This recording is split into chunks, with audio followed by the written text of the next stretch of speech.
ତିନିକୁଦି bridge 16 ଜାନୁଆରୀ 2013 ମସିହାରେ ଫଳକ ଲାଗିଥିଲା ତିନିକୁଦି ବ୍ରିଜର, କିନ୍ତୁ ଆଜି ପର୍ଯ୍ୟନ୍ତ କାଠ ପୋଲ ଅଛି। ଆପଣ ମାନେ ସେ ବ୍ରିଜ ପାଇଲେ?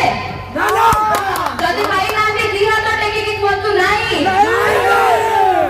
2018 ରୁ 2020 ମସିହା ଭିତରେ ବିଭିନ୍ନ ପାନୀୟ ଜଳ ପ୍ରକଳ୍ପ ଗୁଡିକର ଘୋଷଣା ହେଲା, କିନ୍ତୁ ଆପଣ ମାନେ ପିଇବାକୁ ବିଶୁଦ୍ଧ ପାଣି ପାଇଲେ ନାହିଁ? ଆଜ୍ଞା, ଏଇଠୁ କିଛି ବାଟ ଦୂର କେରାଣ୍ଡିଆ ପଡିଆରେ ମାନ୍ୟବର ମୁଖ୍ୟମନ୍ତ୍ରୀ ସ୍ୱୟଂ ଆସିଥିଲେ ଏବଂ କହିଥିଲେ ଅଣ୍ଡରଗ୍ରାଉଣ୍ଡ କେବଲିଂ, ଭୂତଳ କେବଲିଂ ବିଷୟରେ। ସେଇ କାମ କେତେ ବାଟ ଗଲା, କେତେ ଦୂର ଗଲା ମୁଁ ପଚାରିବାକୁ ଚାହିଁବି। କାମ ହେଲା? ଅଣ୍ଡରଗ୍ରାଉଣ୍ଡ କେବଲିଂ ହେଲା? ବାସ୍ ସେଇଟା ହିଁ ହଉଛି କଥା। ବିକାଶର ନାଁରେ ମିଥ୍ୟା ପ୍ରହସନ ବହୁତ ବର୍ଷ ଧରି ଚାଲି ଆସିଛି। ଆଉ ଗୋଟେ କଥା ମଧ୍ୟ ମନେ ପକେଇ ଦେବାକୁ ଚାହିଁବି, ପାଖ ନିର୍ବାଚନ ମଣ୍ଡଳୀର ଜଣେ ବିଧାୟକ ଯାହାଙ୍କର ନିର୍ବାଚନ ମଣ୍ଡଳୀବାସୀ ତାଙ୍କ ଉପରେ ବିଶ୍ୱାସ ହରେଇଦେଲେ।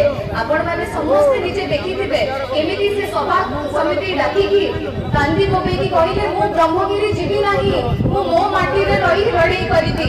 ଆଜ୍ଞା, ତାପରେ କଣ ହେଲା?